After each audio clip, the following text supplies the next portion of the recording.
Hey, do you want to come over and make a pot of tea, bring your favorite crystals? We could talk about our birth charts, spirits, the latest house spells we've been doing. Welcome to the neighborhood. I'm that witch next door.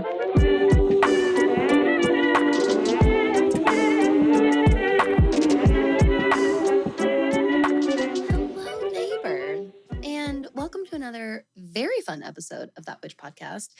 If you've never been here before, hi, I'm Danny. I'm that witch next door, and I will be your host, your guide, your mentor, your spiritual bestie in all things modern witchcraft and cosmic living. And today is a very highly, highly requested episode, and we are talking all about getting started in magical herbalism. This is special for me because I'm revisiting a lot of my own personal roots in this episode that I haven't really nurtured in my public career sphere in a really, really long time. So this is kind of a cool coming full circle moment for me. So if you've never been here before and you like the sound of what we're going to be talking about today and you like these kinds of things, don't forget to hit follow, subscribe if you're watching on YouTube. This is a great year to be joining our witchy neighborhood here. Now, let me first start by saying when it comes to magical, when it comes to herbalism in general, this is a hugely, and I mean massively broad topic.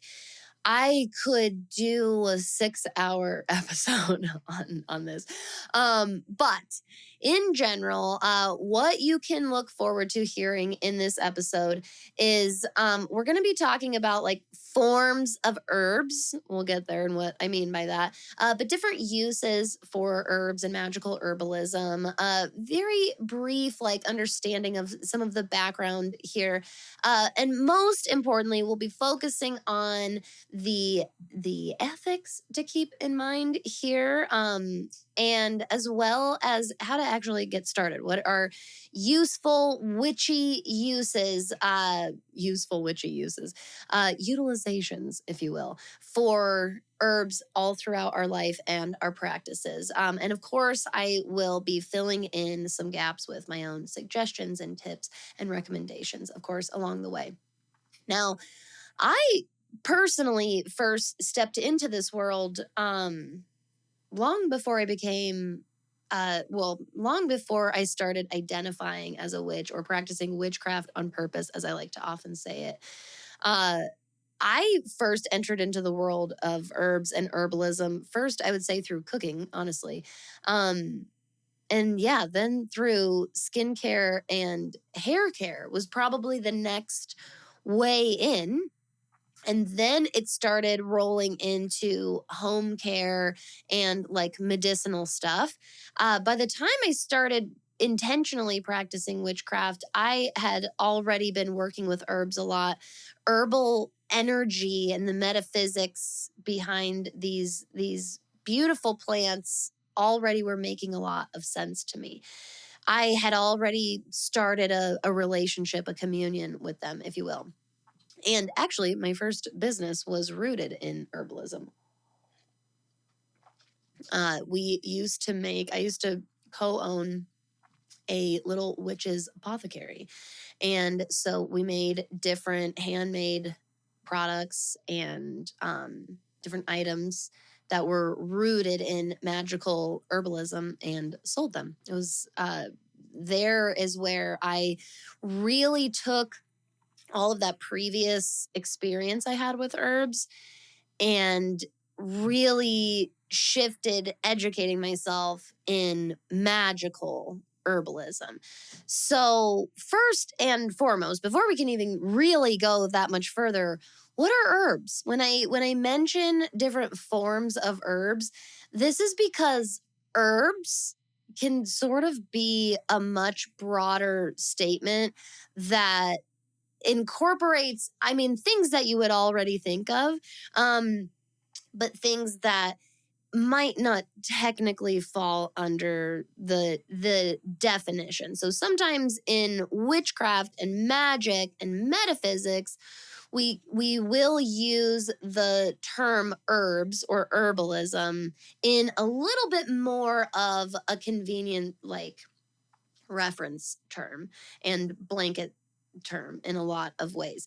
Now, from actual Merriam-Webster, in the botany sense, an herb is a seed producing annual, biennial, or perennial that does not develop persistent woody tissue but dies down at the end of a growing season. So this in and of itself is already a very broad definition. But you will find, so for example, one of the books that I read and have used many, many times just as a quick reference for different magical properties and associations with different herbs is Cunningham's Encyclopedia of Herbs. And there are plenty of plants in there that probably technically don't fall under the botany definition, because sometimes it can be this all-encompassing term. So bear that in mind. So if we are thinking about this botanical definition, small, without a woody stem, all of the above ground parts die back at the end of a natural outdoor growing season. This usually refers to herbaceous perennials, but it can also fall into annuals or biennials as well. Now, this is different essentially from shrubs and trees, which have woody stems, are typically taller, okay? In botany, when we're getting really specific, these are the different check boxes that something has to fall under to be considered an herb. In our more broader and common use, often you'll hear herb actually referring to really any plant with like culinary, medicinal, or other human uses. It can include woody plants like sage, rosemary, lavender, and sometimes it even includes trees, shrubs, vines, mosses, fungi, and more. You will see many, many people refer to herbalism as this overarching term, and they're very much including species like fungi and trees and things like that, because especially in a witchy sense, when we talk about herbalism, I find that often we are probably more talking about green magic and green witchcraft with this little emphasis on things that can be consumed or used on our body or in our body. And in green magic and working with all plants, there's all kinds of plants that fall into green magic because it's a plant, but it's like absolutely toxic to our human body if we like touched it or ate it or something like that. Okay, so this is more specific than green witchcraft, but it definitely overlaps there, and we definitely would see herbalism as a big, broad umbrella, very similarly to seeing green witchcraft as a very broad umbrella. So herbalism, that, getting even more specific, what's an herb? What's herbalism? Very often and most generally, herbalism refers to herbal medicine. This tends to be, or seems to be right now, probably the most agreed upon terms, that it means herbal medicine. And when I and many others use the term medicine, this can be in a literal and metaphorical or symbolic use of that word as well. Okay, so it's not always literal, and it's not exclusive to just literal physical medicine. It can be spiritual medicine, energetic medicine. Uses for herbalism, obviously uses for herbs, culinary, medicinal, home care and cleaning, skin care, hair care. All of these can be practiced with or completely without a spiritual intent or not. And it does very, very much. There are many, many, many people who are like in the herbalism world, speaking the herbalism language, but certainly don't identify as a witch. They don't practice metaphysics or magic of any kind. Um, but this is a very, very common, old, and long standing witchcraft and magical practice. It has been a part of magic and metaphysics for a very, very long time, but it's not specifically exclusive to it. Okay, so we'll see this outside of our witchy world very, very often. Now, herbs themselves in herbalism, we can use herbs that are alive and growing, or are preserved, or are infused and used in essential oils or used in fragrances. There's all types of ways of using herbs, both the physical, very literal herb to simply the symbology and just the energy of an herb when it comes to magical herbalism. Now, as far as background and history, I mean, think about it. People have been utilizing the medicinal, flavorful, spiritual properties of herbs in probably every region of the world across time.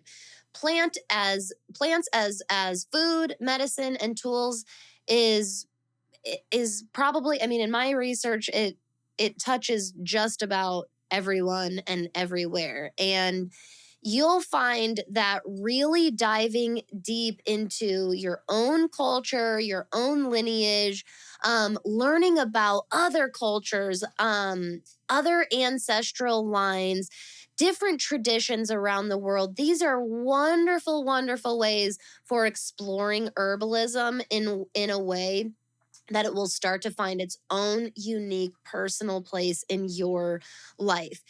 Do your own kind of timeline looking at and research where you can based on your own ancestry, and also broaden that and learn about how other cultures throughout time have, and different regions and geographical locations across the world, different time periods, have used herbs in very different ways. And one of the beautiful things that you'll find along that path for yourself is, yes, these really cool differences in how these different groups of people throughout different places and spaces and time in our world have used herbs. But what will really blow you away and just bring you into the heart of the magic of herbalism is these common threads, these universal threads that exist throughout these different groups and cultures across time and different regions. You will find it fascinatingly beautiful, the common thread of basil throughout time and different cultures, or rosemary or lemon balm. I mean, it's really, really, that's what kind of blows you away. That's again at the heart of the magic of herbalism to me. Now, before we move into like the real meat of this episode, which is, really how to get started, let's use some herbs in our practice. I would like to take this moment for an ethical disclaimer. So, I am a lover of and humble witness and student to herbs. I honor and revere and respect these plants and the multifaceted medicine that they offer us. 100%. Maybe even more than 100%. We also practice grounded spirituality around here. This is something that you might have already heard me say. It's probably something you'll hear me say more and more as time goes on. But this is a place for grounded spirituality where we are physical, real humans living here in reality on earth. And I am just going to be completely honest with you. I'm a person who believes in doctors and their expertise and prescribed medicines, and the medical system, the parts of the medical system throughout just human history that has essentially increased in so many ways, expanded on and increased human life and the quality of human life through medical progress and transformation. And the word I'm looking for is not invention, but I can't think of the word that I'm thinking of, but medical breakthroughs, these things that have really gifted us longer, even better quality lives. I am also a person that believes that doctors are human beings as well, and that doctors can be flawed. Our medical system, especially in the Western world, is absolutely flawed. Neither one or the other is perfect. So herbalism as medicine and health is not the only place for me.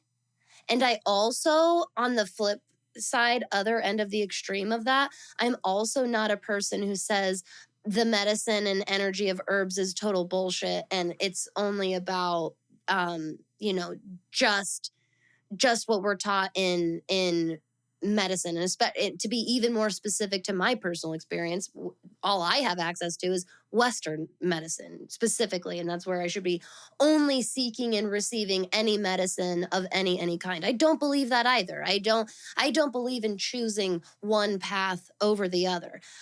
But I do feel like it's really, really important that when we're talking about the benefits of herbs as medicine in this really multifaceted sense. And again, my episode, you'll see in a moment, like we're really going to focus on the magical use, the magical medicine here, the metaphysical medicine.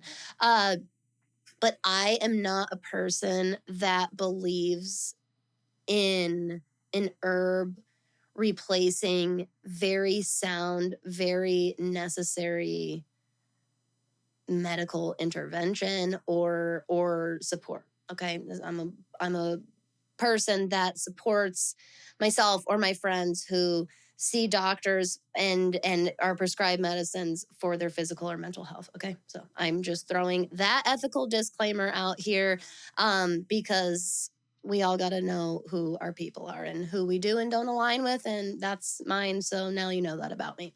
Okay, let's talk about how to use the magic of herbs, where and when and how to even get started in the very, very, very first place. Learn. You're starting right now. You're already taking a really, really important step. Learn as much as that you can from the biggest variety of sources that you possibly can. Courses, workshops, books, articles, groups, and your own experience. There are so many wonderful places out there to learn herbalism from. I will give you like a big chunk of my favorite recommendations at the very end of this episode, at the end of this video. And I'll provide some links for you as well to get started and take some of those next steps. But learn. Check out the book from the library. You know what's really nice about herbalism? It's a lot, like I said, it's much bigger. It's a huge part and core of witchcraft in so many ways and has been for super, super long.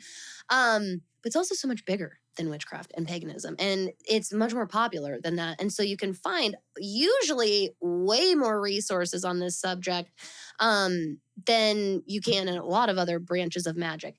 You do, if you're really interested in like specifically the spellcraft use of herbs, you want to stick obviously within our witchy pagan world and seek out people and resources that teach magical herbalism. You'll find that adding that word, either magical spelled with the traditional way, Magical, or magical spelled Magickal. And listen, regardless of how you personally spell that word or like it to be spelled, even if it doesn't matter either way, I recommend doing a Google search with both spellings 2 different times because you'll get different results. very often. And that can just, again, it's just an easy way to broaden your search. So, sometimes don't get too hung up on semantics and just go, even if I think it's supposed to be spelled this way, for the purpose of searching this on Google and broadening my search horizons, I'm going to also spell it this way as well. So, Magickal herbalism will help specify that. And also, the word metaphysical might help as well. You will find that when you just generally search herbalism, a lot of what you're going to read about are medicinal uses. Uh, Even like as specific as just straight up herbs as supplements. Okay. So, what you're looking to use herbs for will really dictate like how you specifically search for it. And again, I'll give you a bunch of my recommendations on some various places that you can get started. I'm that witch next door. So again, we're going to have an emphasis on magic and the witchcraft use here. But there are many people that are very, very passionate about the physical and medicinal uses of herbalism. There's tons of courses out there to get you started. Lots and lots of people have written books about the huge array of benefits from herbs. So use different keywords in your searches, whether you're searching straight up general Google, like I was saying, or let's say you're searching for books that your local library offers. So use those different terms when you're looking. And then the other nice thing to do, if you are going the library route, which I highly recommend, is find out where the main sections are for paganism or witchcraft or new age. Any of the there usually your library will have like one or two sections for that, depending on how specific their organizational system is and their inventory, etc. But there will likely also be another section that will probably be much bigger, like gardening, plants. You might even find specifically some stuff in the cooking and culinary section. So these are different places. If you go to the physical library, learn where those are. And if you are like me and you're such a visual person, I love just locating that section and then physically going over there and looking at all the different titles of books that I can check out from there. That is how I have found some of my absolute most favorite, most utilized books in my learning journey, especially as a witch, is exactly the process I just took you through. Find the section or the genre that you're looking for and go see everything that they've got to offer. And then, hot little tip, if you are using your library card, and again, use your library card, you will find that many libraries are actually part of a library network, and you can actually check out books at other libraries outside of your district, region, etc. So it never hurts to check into that, because what your library might not have, another might have a plethora of. All right, so those are some hot little bookie tips there. All right, there's workshops. I just want you to know, no matter who you're learning from, vet the people that you learn from. That's exactly why I do like my little ethical disclaimers on here, okay? Vet the people that you're learning from. Learn about who they are and their values and what they teach and why, things like that, okay? Do that first before you give people your money. Alrighty, let's do some fun. What do you want to do with your herbs? What can you actually do? So, probably the easiest thing as a witch, and I do this all the time, is sprinkle. And if you're not watching the video, you didn't get to just see me do my wonderful sprinkling example. See, head over to YouTube. Okay. So I do this in lots of different ways. I'll give you probably my most recent example, actually, and stuff like this happens to me all the time. I was digging in my tea cabinet and I have this jar of lavender in there. And when I pulled out a box of tea, my lavender jar broke, which about broke me, by the way. And we'll get we'll get to lavender and its meaning to me later. But it took my heart right down there with it. Now I was able to salvage a good amount of it. Thank the gods. But there was a lot that got lost to the kitchen floor that night. Now, in the past, I would have massively beat myself up over that because I have a lot of inner shame, struggle stuff with my accident proneness. And I would have really, really struggled with that, especially because it's lavender, one of my top favorite babies. And again, like I said, when I broke the jar, it broke me. But I also have developed the trust and leaning into the universe, the mishaps, if you will.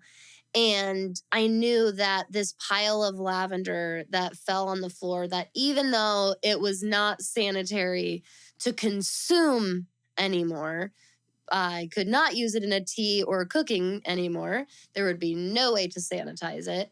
That did not mean that it went or was going to go to waste. And what I did instead was I just swept it right up and I went out into my backyard and I cupped it in my hands and I blew it into my backyard. I like to utilize my backyard as a place where I, plant seeds and harvest symbolically, right? Metaphorically, magically, if you will.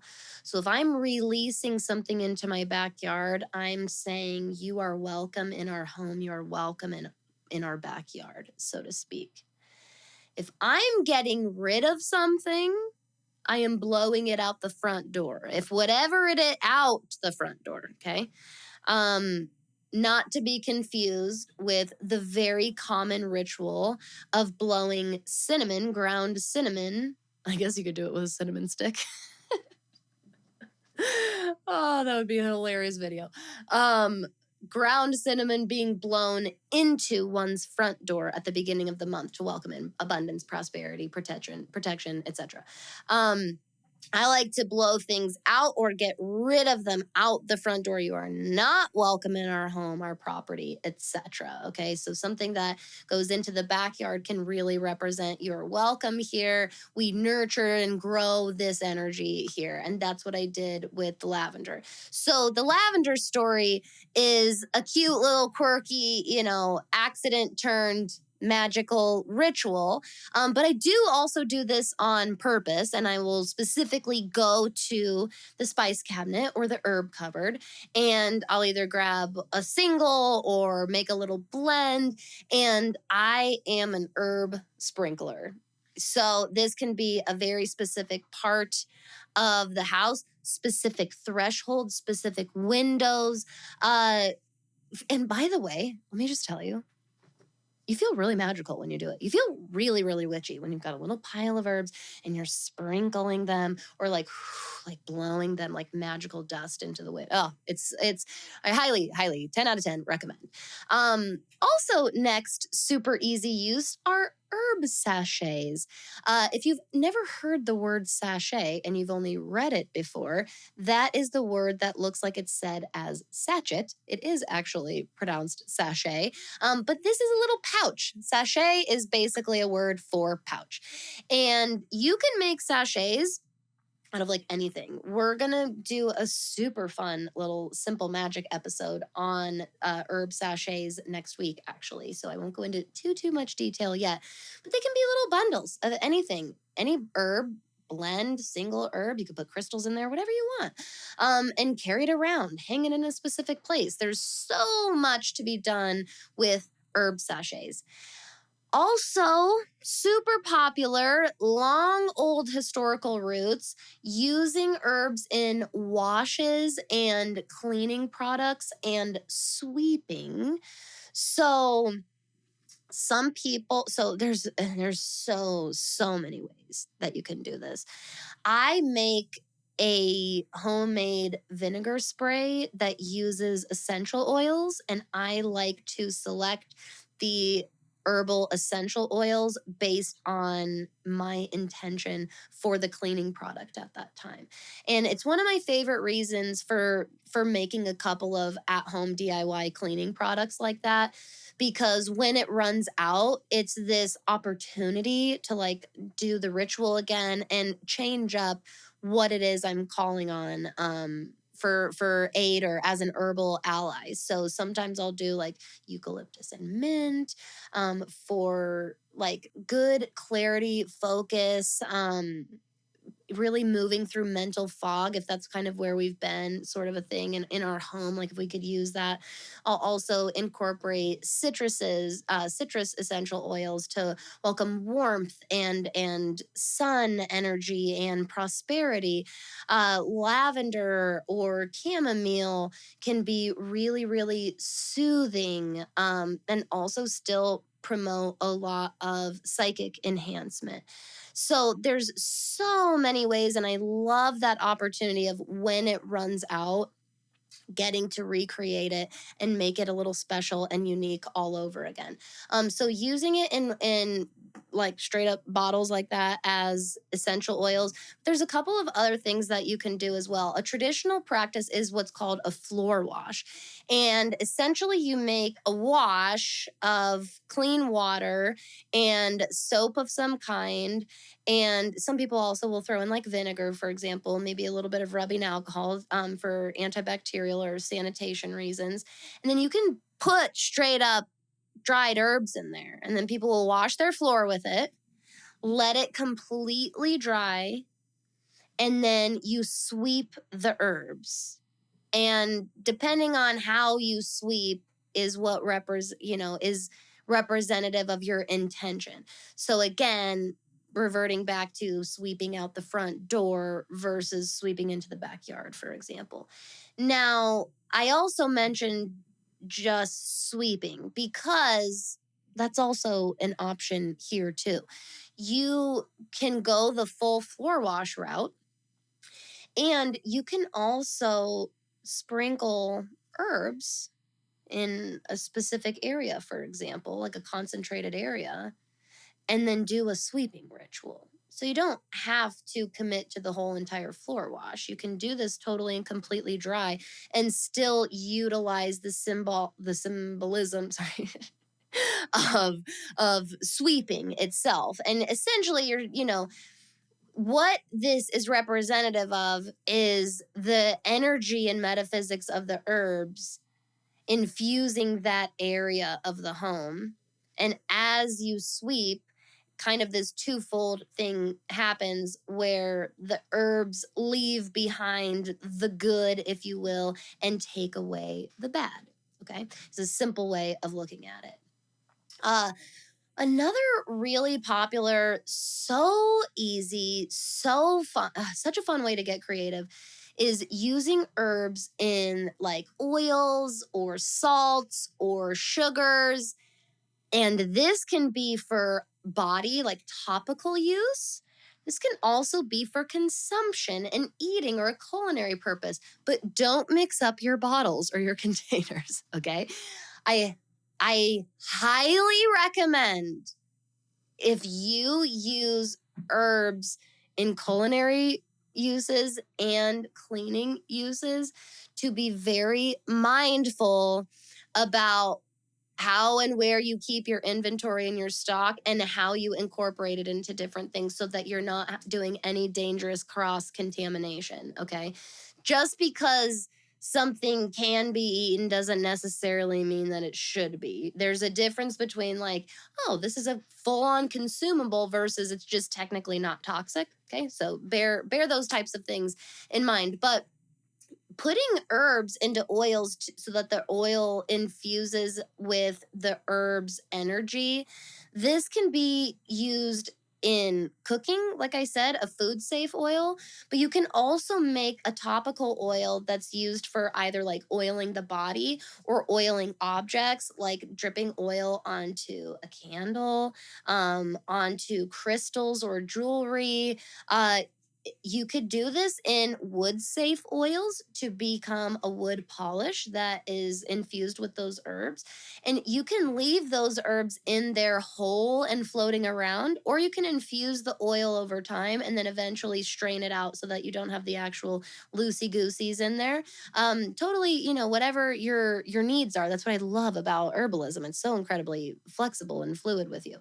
And then I mentioned salts and sugars because again, this can be I love making my own seasoning salts. Seasoning salts are such a witchy hack when it comes to cooking and kitchen magic. Um mix Make rubs, make spice blends, and then bring back in that magical witchy sprinkling action. Oh, it feels so magical. So salts, but also sugars, like I said. This is a wonderful way to incorporate herbs into desserts or different like sweet items instead of, just sugar on a rim of a glass or just sugar on the outside or the crust of a cookie or a pastry. It could also be dusted with herbs as well. Okay. Food safe. Remember, food safe herbs. As far as topical use goes, or herbs that are not for culinary use, salts and sugars that are not for culinary use, these are wonderful to be used as body scrubs. And these can also be used in the sprinklings we talked about. I caution you with sugar, though. I will say that as far as sprinkling sugar, I don't recommend sprinkling sugar anywhere at all. I wouldn't do that. Even for some witchy purpose, like if I saw someone on Witch Talk or something that was like sprinkled sugar outside of your back door to welcome that sweetness, I don't recommend doing that. That can and will attract infestations and wildlife for most people, depending on where they live. So not super duper smart. Salt we need to be mindful of depending on where we're sprinkling salt when we're outside, because salt can, especially in big amounts, can be really harmful to plants and the environment. So you want to keep that in mind. A little bit of salt being sprinkled out your back door or your front door is not going to hurt anything. And especially if everything outside of your front door is wood or concrete or something, you don't really have to worry about that. And luckily, salt's not nearly the attractant that sugar is going to be. But you still want to keep these realistic, practical things in mind. Okay. Probably the use most people think of when they think of herbs is burning them. So a lot of people throughout time in many, many, many cultures burn herbs for their smoke, and seeing this as a representation of herbs releasing their properties through the smoke. And there's so many other ways you can go with that. Sometimes that smoke is utilized for cleansing. Sometimes that smoke is utilized for enhancing psychic abilities. Sometimes that smoke is used for manifestation, for sending gratitude. There's lots of uses for burned smoke.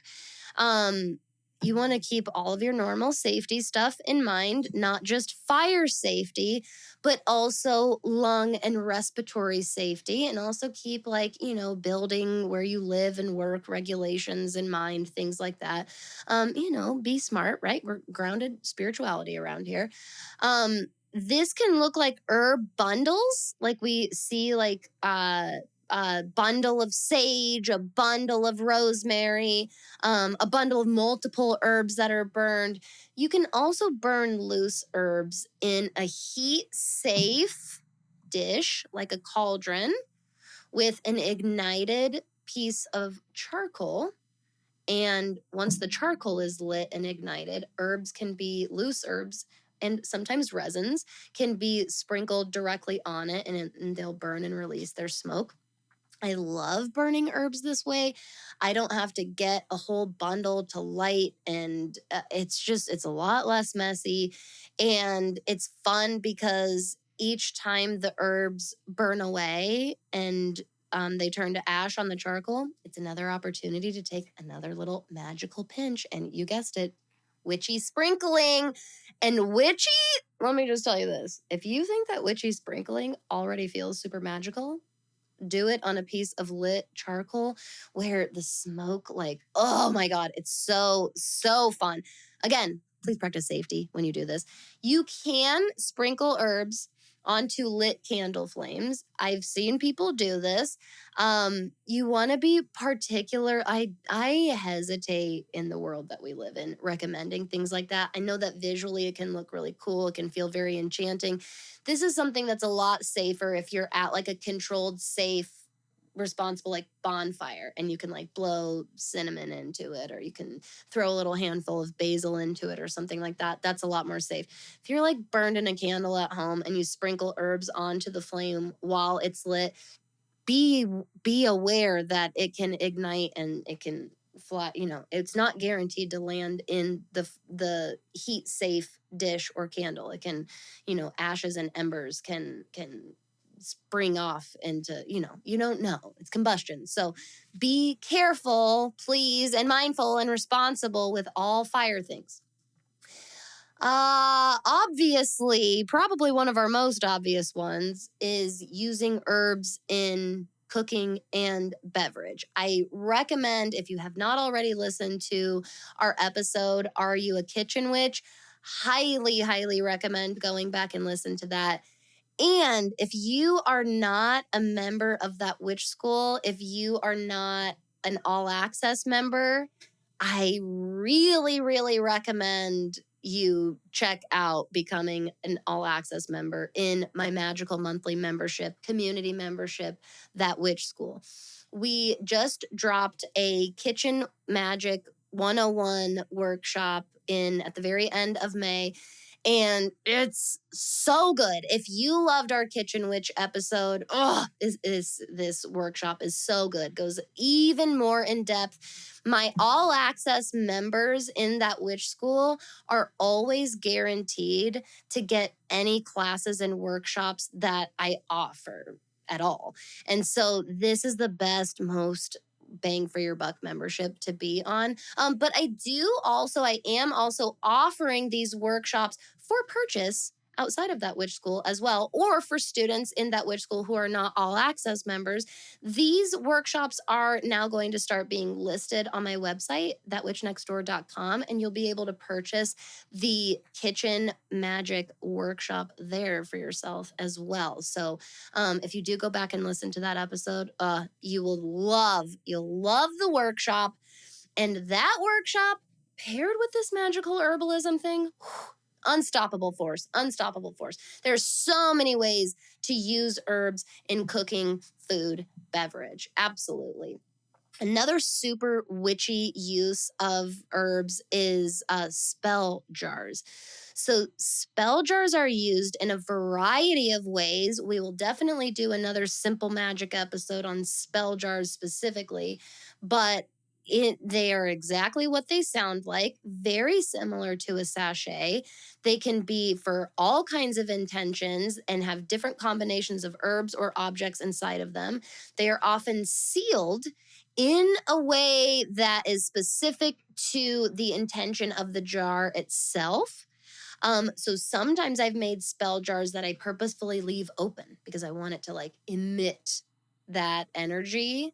And I want it to be also receiving. Sometimes I'm like encapsulating something and I'm sealing something, or I'm holding it. I'm like really wanting to crystallize that energy and hold it. Sometimes it's to seal something or someone off. Again, it's very, very dependent in that way. But spell jars are very common. You've probably seen a lot of like little witch talk videos where you'll see someone kind of use incense or smoke to cleanse a little jar and drop herbs or crystals into it. And then they usually put a little stopper on it. Very often they drip wax. They're very aesthetically pleasing videos. Those are spell jars. Candle magic, I've already briefly touched on a couple of times. Many ways to use herbs safely in candle magic that don't involve potentially sprinkling a little bit of sparks. So what you can do is you can use even some of maybe that herb infused oil that you were making for topical non-culinary use, and you can dress the candle in oil, and then you can further dress it in herbs by rolling it into a single herb or an herb blend and burning a pillar candle that way.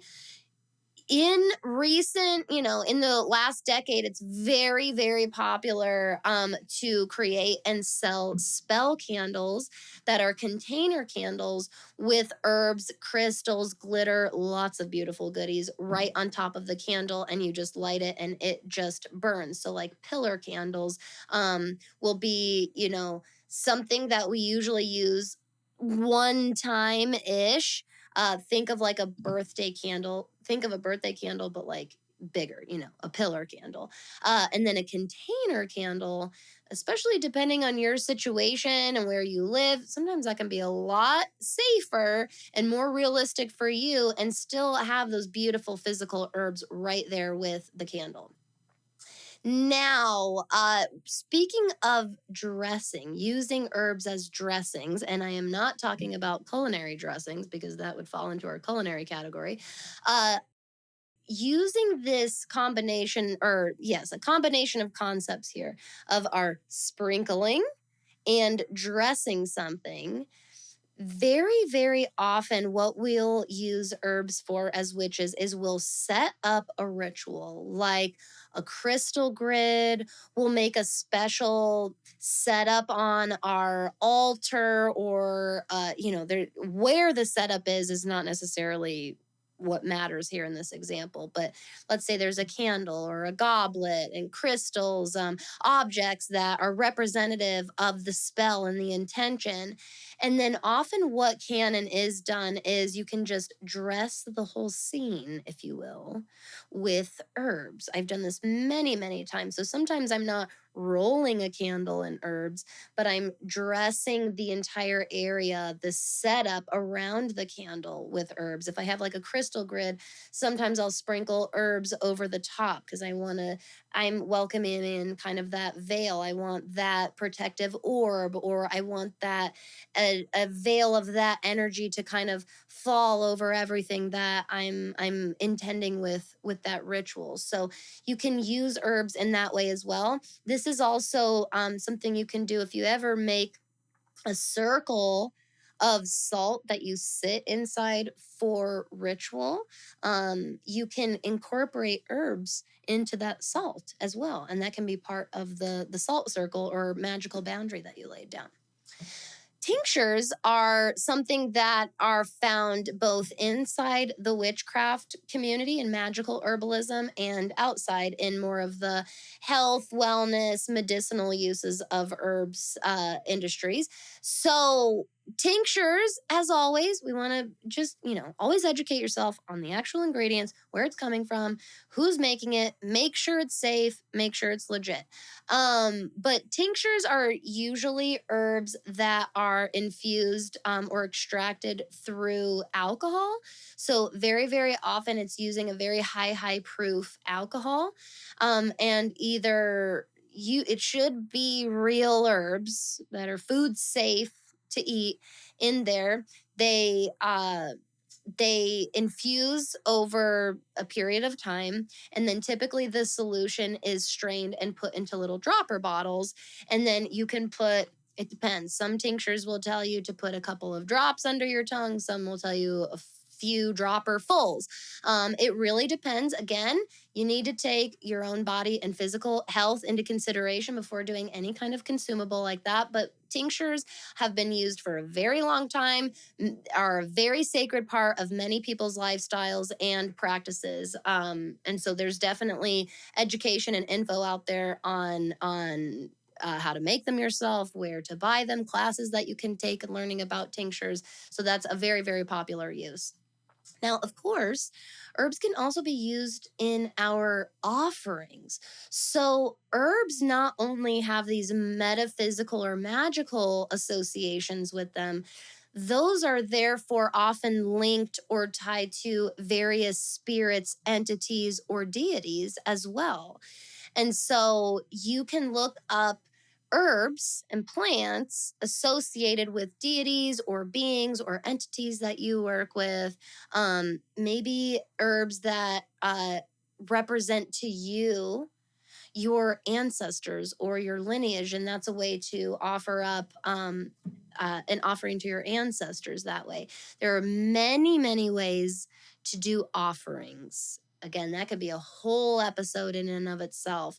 But whether this is herbs being part of the seasoning of a food object that you're offering, sometimes an offering can also look like a little ritual setup, like I described, like a crystal grid, or some sort of setup with different tokens or objects that are representative of a deity. So maybe you have an altar dedicated to a specific deity. You can dress the altar with these herbs, or you can use those herbs in different food offerings that you put on that altar. There's lots and lots of ways. So that is a wonderful, herbs can be a beautiful bridge that connects you and the deities that you work with. Absolutely. And then of course, bathing, showering, and cleansing of all kinds. So just like in cleansing and cleaning our home, like we started off talking about, um, herbs can be used in the cleansing of our physical bodies as well. So maybe it's through some of the body oils that we talked about, the salt scrubs that we talked about. There are ways that you could put herbs into, I mean, I wouldn't be surprised if there's people that put clean herbs into maybe their shampoo and then strain that out into a different bottle and use that. You can also use herbs as long as it's safe, depending on your house and your plumbing system. Again, please bear all these things in mind. Some people will put herbs and plants into bath water. Some people will make these big, beautiful, fresh herbal bundles and tie them up in the shower so that as the steam releases, all of the beautiful scents and energy of the herbs also release themselves. So beautiful uses in your cleansing and bathing rituals and magic as well.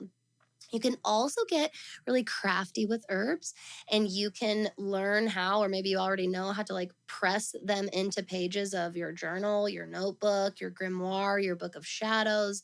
Um, you can also just really lean even further into this and go probably the most obvious way and biggest, most general suggestion out of this entire list, which is just your typical green magic practices. So growing herbs, learning about them and how to identify them, what they visually look like, maybe starting a plant notebook or an herbs notebook and practicing drawing them. There are so many ways to incorporate kind of that little inner botanist or green witch here, of course, because of huge overlaps here. So a really simple and beautiful way that I learned from my magical mentor Jamie Della, that she talks about in her book A Box of Magic. You know, magical herbalism can be as simple and powerful as sitting down and talking to the plant itself and letting it show you its vibration and learning what that energy naturally feels like for you. And then really honorary and special thing you can do before you harvest herbs is ask the plant first. She says, just ask the plant first and give a moment of silence and take it even a step further and wait for a yes or a no. And if for any reason you do sense and feel that no, honor that. And maybe that herb is not meant to be used today. Maybe there's one calling out stronger. But this is a total green witch thing, and it plays a very powerful role in magical herbalism as well. So you can do this with the live and living plant, but you can do this with the preserved plant as well in your spice cabinet as a kitchen witch as well. You can simply sit with the individual jars or whatever, containers of the herbs.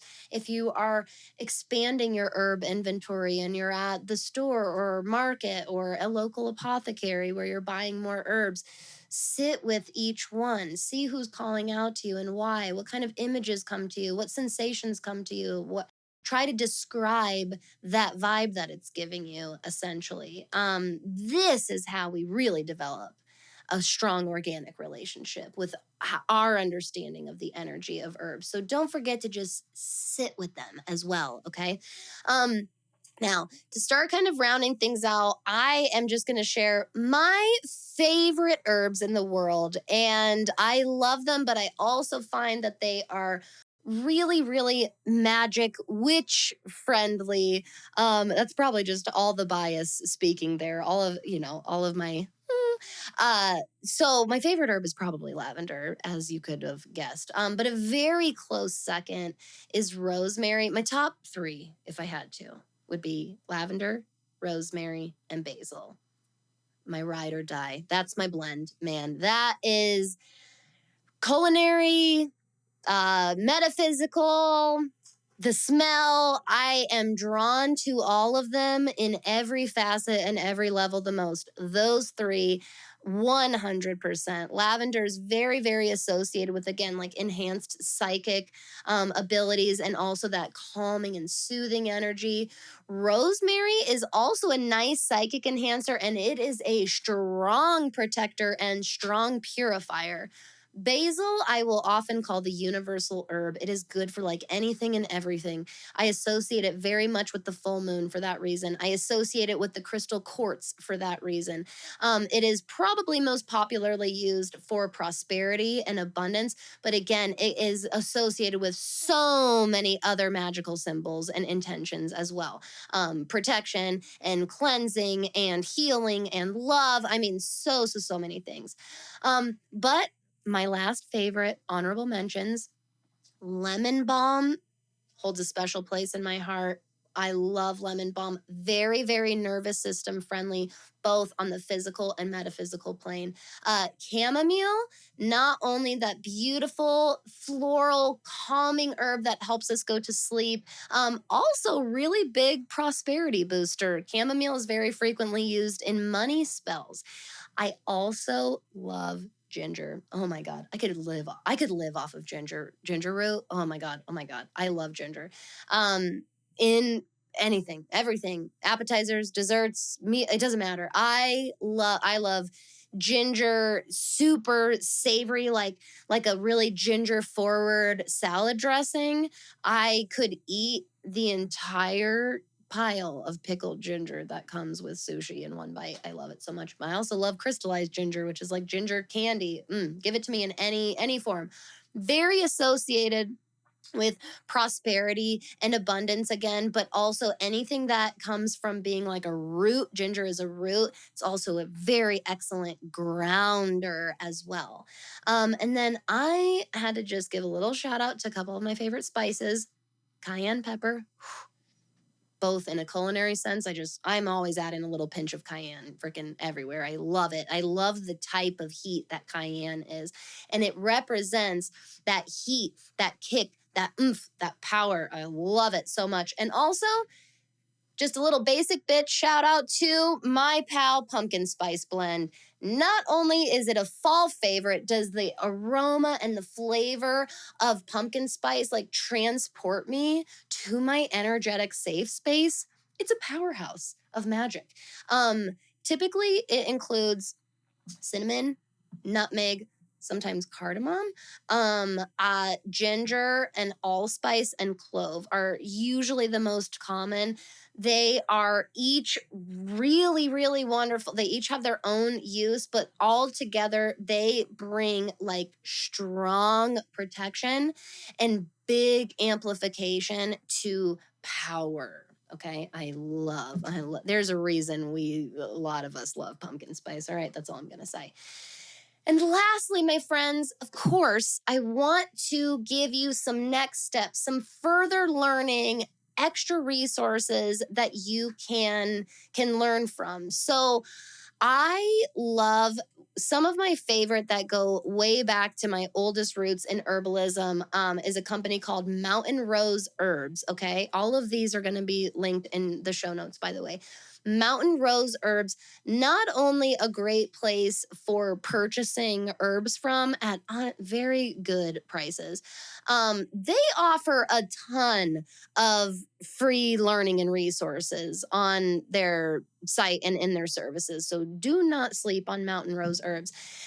Newer to me in the last several years, I also learned of and fell in love with Anima Mundi Herbals.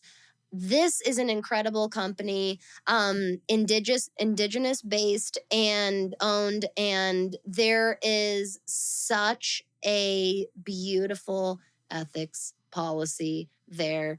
Anima Mundi Herbals is doing big, beautiful, sacred work out there. Go find them, support them.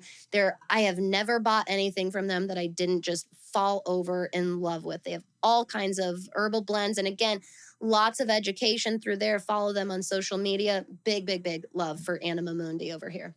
And then my favorite books. So I would be crazy not to mention who is very widely considered the mother of herbalism or medicinal herbalism, which is Rosemary Gladstar. She she has so many, there's so much in herbalism, in the huge umbrella that is herbalism, that we can credit to Rosemary Gladstar. There's a lot of books authored there, even further learning that's branched off. Those that were students of or have been students of Rosemary Gladstar go out and do their own and offer even further workshops, articles. So Rosemary Gladstar is a wonderful place to start. And her book, Medicinal Herbs, is probably one of the biggest, most widely recommended that you can find out there. Now, I also mentioned my mentor, she's also been here on the podcast before, Jamie Della.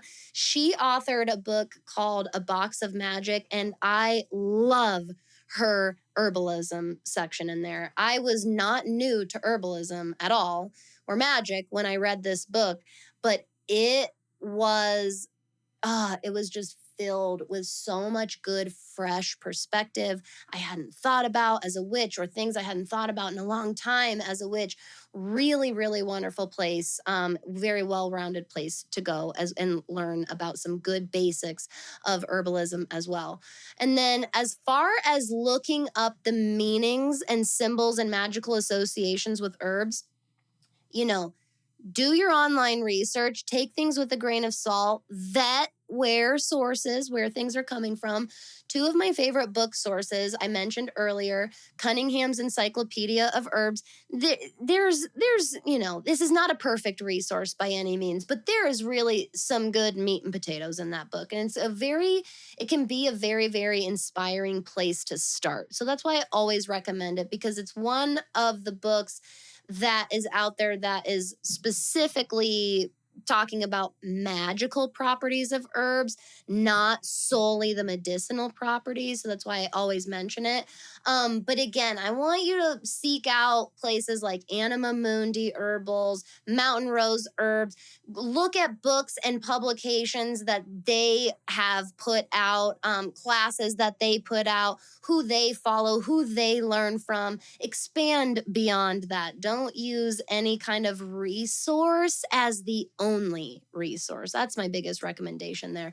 And then, of course, as always, yes, Llewellyn's Book of Correspondences. I will say it till I'm blue in the face. That also has not a totally single one-stop shop place for herbs, but man, is it a beneficial jumping off point, because not only are you looking at some of the different magical properties of each of those herbs that are listed, it's going to tell you very often what planet it's associated with, what day of the week, what number, what element, any gods and goddesses associated with it. It is so, so helpful. Or you can flip to the front of the book, which is all of the different specific magical intentions, and you can go under psychic protection, or you can go under abundance, or you can go, you can pick any intention and then go look at all of the list of herbs and different plants associated with that intention. So again, it is a very handy reference point